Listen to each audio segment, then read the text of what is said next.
I wanted power back over hating what I look like, because I know it's stupid and I know that it's silly because I should love every part of me, but I also know that I'm not the only woman that is going through this. I'm a dirty girl. I'm a dirty girl.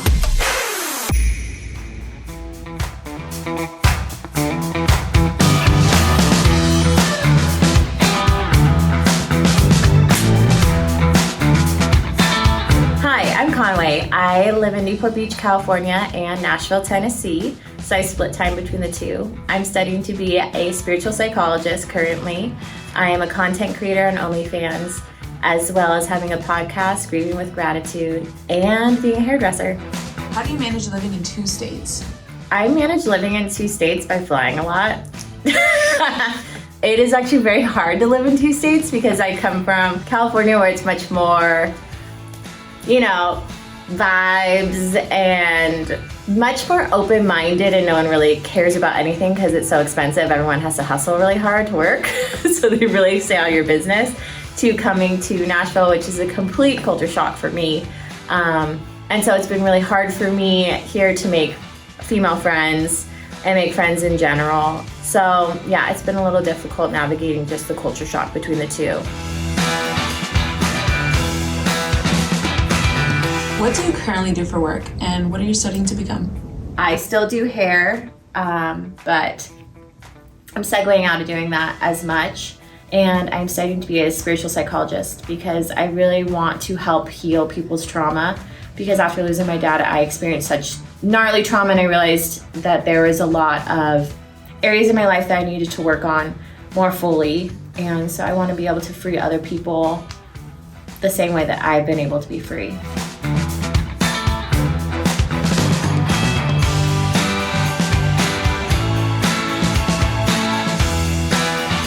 Living here, which is like super funny, I created my OnlyFans like one night at a bar because I was posting Thirst Trap Thursdays on my Instagram, and people here were like, how does this bitch have money? Like, what does she do? Because like I really built a life where I have a good income, and obviously I'm pushing myself to do more, but I really made it a goal since my dad died that like I don't want to fucking hustle for money. Like money flows in easily. Like I have a peaceful, easy, like I don't have to like freak out and stress out. Like there's no point in living. Yeah.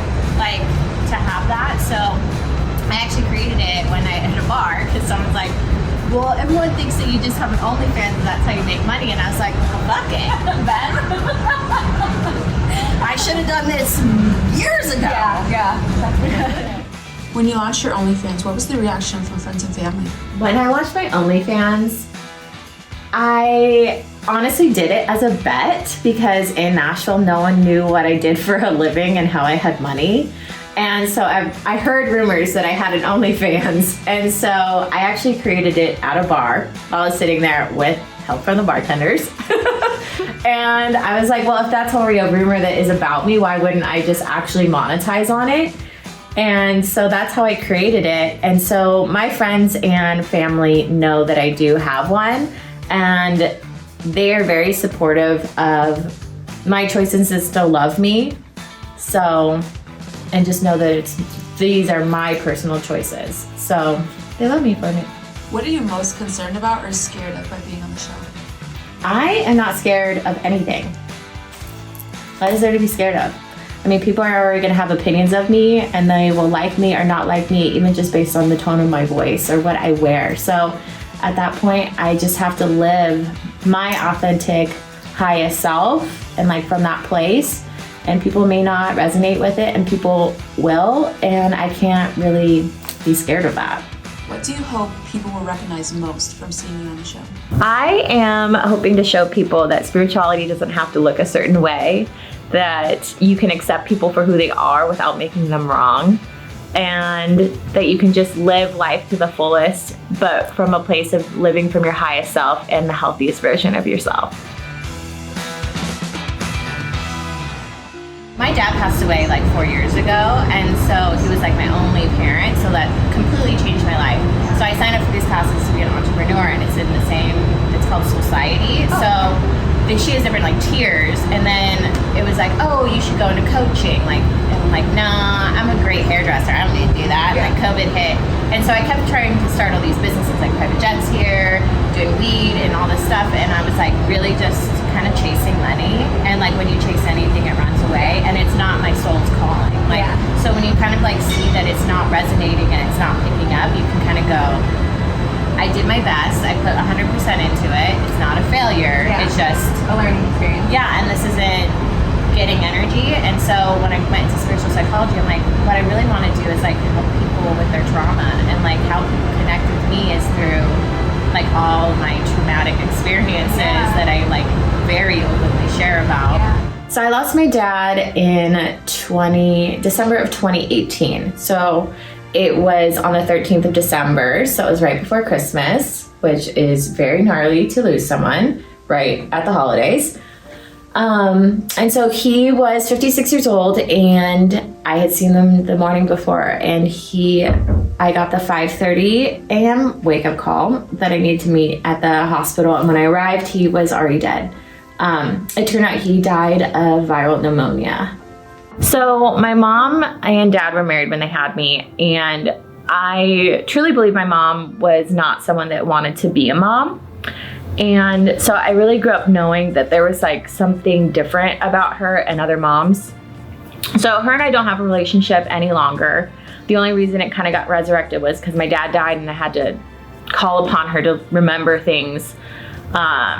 Just like if he had life insurance, things like that. Because when he passed away, it was so unexpected. He had no will, he had nothing set up. So I really was having to do a lot of like detective work. And so I had to ask her about it. And so that's really where our relationship is. But for me, it is the healthiest thing not to have a relationship with her until I can come to a point of being able to love her unconditionally where she is at, and not expect her to be any different and get angry by it. And I'm just not at that point yet. So we don't have a relationship, and that is kind of what it is.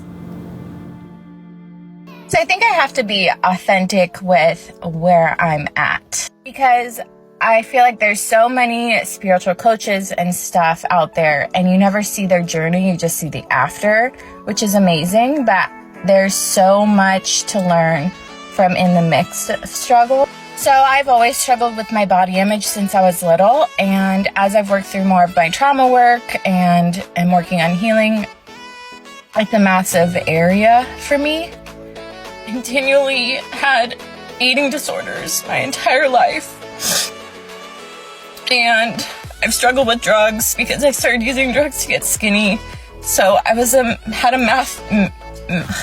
meth addict since I was 17 to 23, and I noticed that when I was really skinny, I got a lot of attention and people complimented me a lot, so it fed into that. That's where my validation is from, is only by what I look like. Constant fear is that I'd ever look like my mom, who is overweight, and she doesn't even shower, and she was my biggest teacher because I never wanted to be like her. But now, as I'm getting older and I'm working on more trauma, it's exposing all these areas that I'm like, this isn't my authentic self. To keep posting things on Instagram that I look this way and my life is so fucking perfect. And meanwhile, everyone else can, either gets a bunch of liposuction or plastic surgery or whatever, and then I'm comparing myself to that, and I need to make more money so that I can do that to myself, because that's what perfection is. I'm really going to be this coach that helps other people. I have to expose and be authentic to what I'm actually going through, and not just keep posting, which is great. Like, we should be posting positivity, but there's reality. And the reality is that not everything is great all the time, but the reality is that I can heal, and I'd rather just share my healing process, because that's what's powerful. It's the process. It's not from the perfection at the end. It's the process we go through. And so I know that when my dad first died, I lost a lot of weight. I got healthy. I started working out all the time. And I was literally skinny just because I was fucking stressed. And now that I'm at a healthier, more healed place, I have to work harder. And every time I look in the mirror, I'm so uncomfortable. And I don't even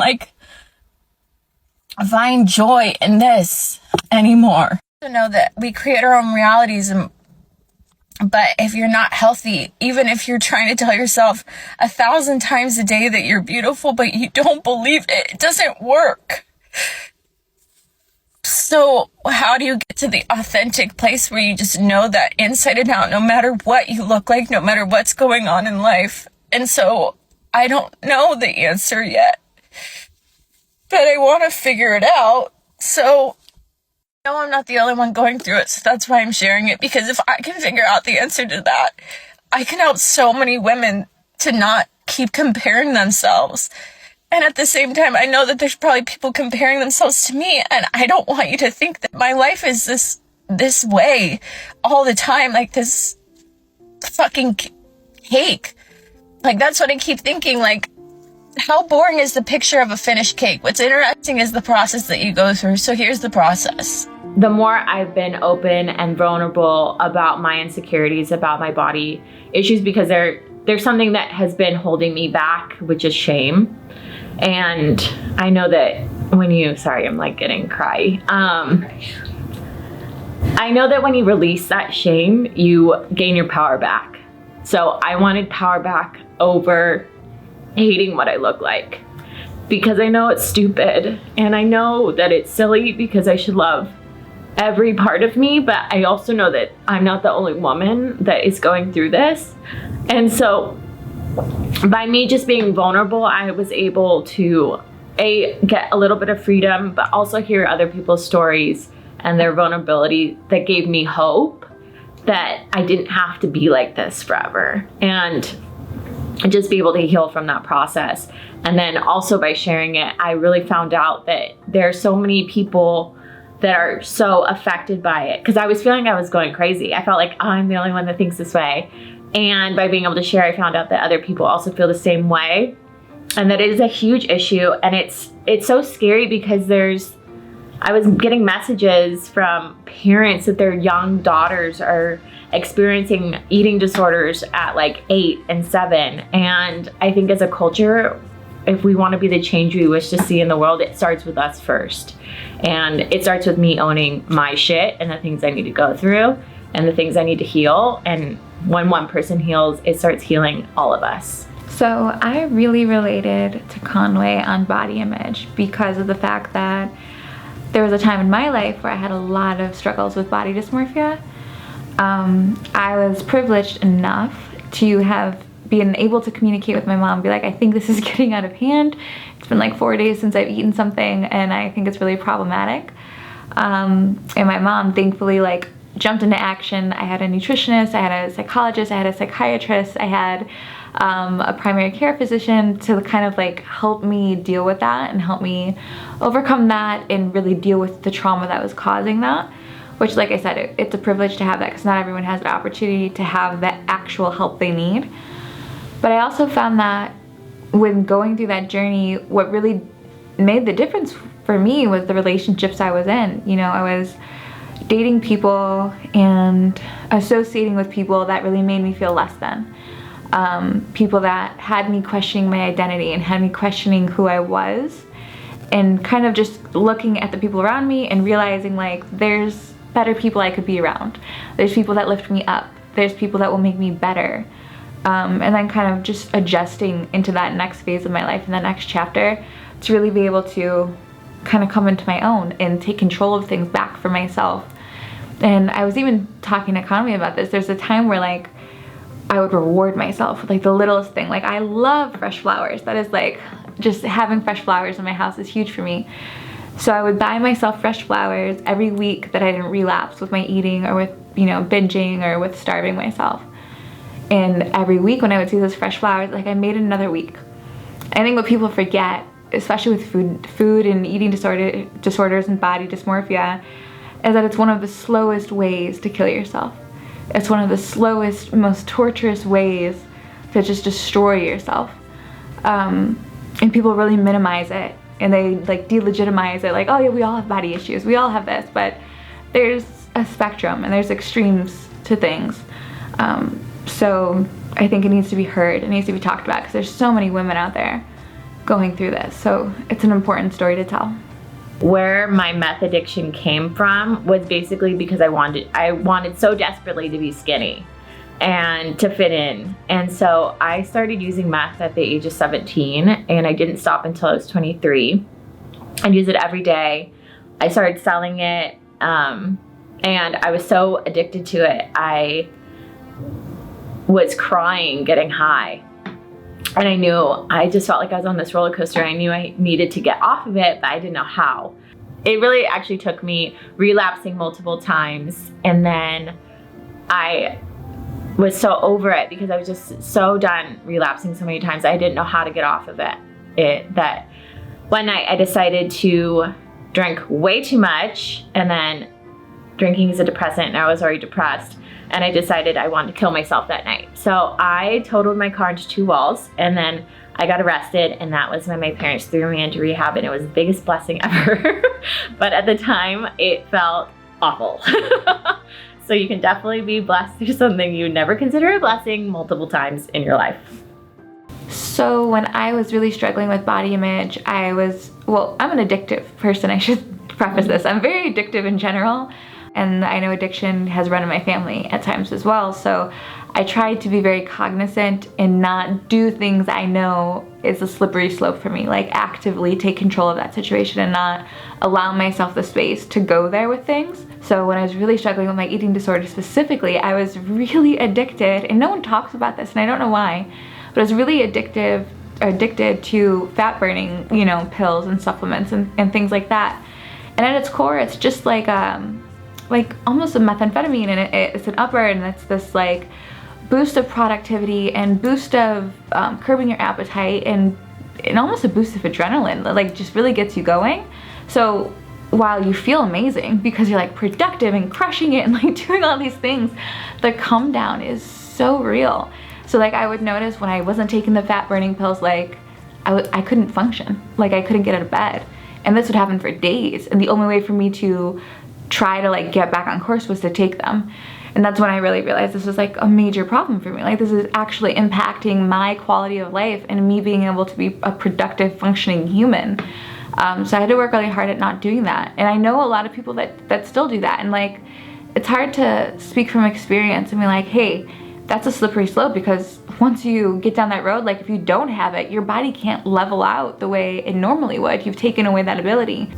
So my goal with my career is, I love doing hair and makeup because I love being able to outwardly I'm not making people feel any sort of way, but it helps bring out the beauty that sometimes people don't feel inside of themselves. But being able to like really give long-term, like long-standing trauma work and healing, I think that would just that would be like fucking change the world. That's all I want to do, is just change the world. And it starts with us, so here we are. Next week on Shameless in the South. We are here to make you feel better. We're on the streets.